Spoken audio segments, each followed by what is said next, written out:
this is Abby from Abby's Paint Kits to Go. I'm going to show you today how you can reuse that brush that came in your kit.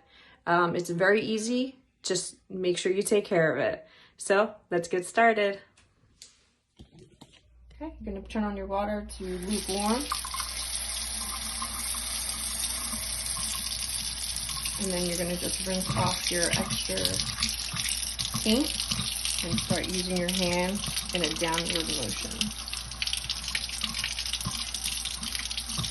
Clean all the bristles. Take a look at it, make sure there's no paint on there.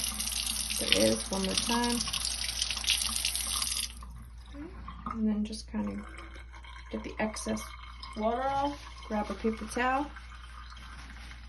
Just dab it. And then you want to put it in a cup